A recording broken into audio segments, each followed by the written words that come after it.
What about you, Gal? Well, I'm going to state the absolute obvious here, but the Melbourne Storm can go back-to-back. Now, the reason I even bring this up is I did a column at the start of the year stating that they would be in the top four, I had no doubt about that.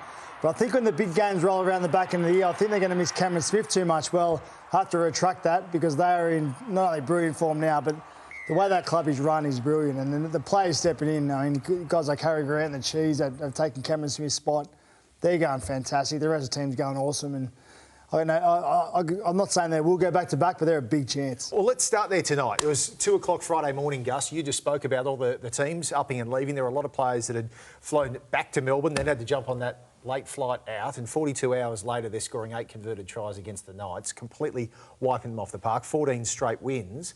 The bookies have got them as premiership favourites. I reckon I've asked you a few times over the last few weeks where they stand alongside Penrith at the top.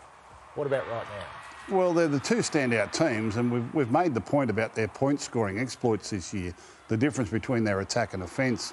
Both Penrith and the Melbourne Storm rate in the top 5 of all time at this stage of the season, and they're both in the same competition. My fear for both is that they're all winning by 40 every week and doing it virtually in a canter. What happens when they play each other next time in the finals and it's 12-10 with 10 minutes to play and it's a really knockdown affair? So I don't know whether this is great preparation leading into finals, but who's going to match them anyway? Super team, super club, and to do what they did last year up the Sunshine Coast, to relocate this week the way they did and to perform the way they did, it's just a brilliant organisation, great coach, wonderful culture, and they deserve all their success. The cattle they got on the sideline too, Michael. We're talking Christian Welch wasn't there, Ryan Pappenhausen for what's been a big stint now, Harry Grant on top of that as well. And the culture they seem to have established when they were on the road last year, staying on the Sunshine Coast. You've got someone like Brandon Smith within the team, a serial pest, but keeping things light. We've got this off the ground where he's stacking the rocks. Gus, this would happen to you. Joe's bad, that is. Into Craig Bellamy's bag. He's brave. But this has got to help when you're in the confines of a hotel in a long season. I can't tell you the number of tricks the players pulled on me over the years. I know my minibar was emptied every night by Brad Fittler and shared amongst the team. What's he wearing there, Bellamy? It's good flannel. But it's quite obvious. I mean, when you look at them now, Cameron Smith was holding them back. You can see that, can't you? Absolutely. Well, there's an argument there.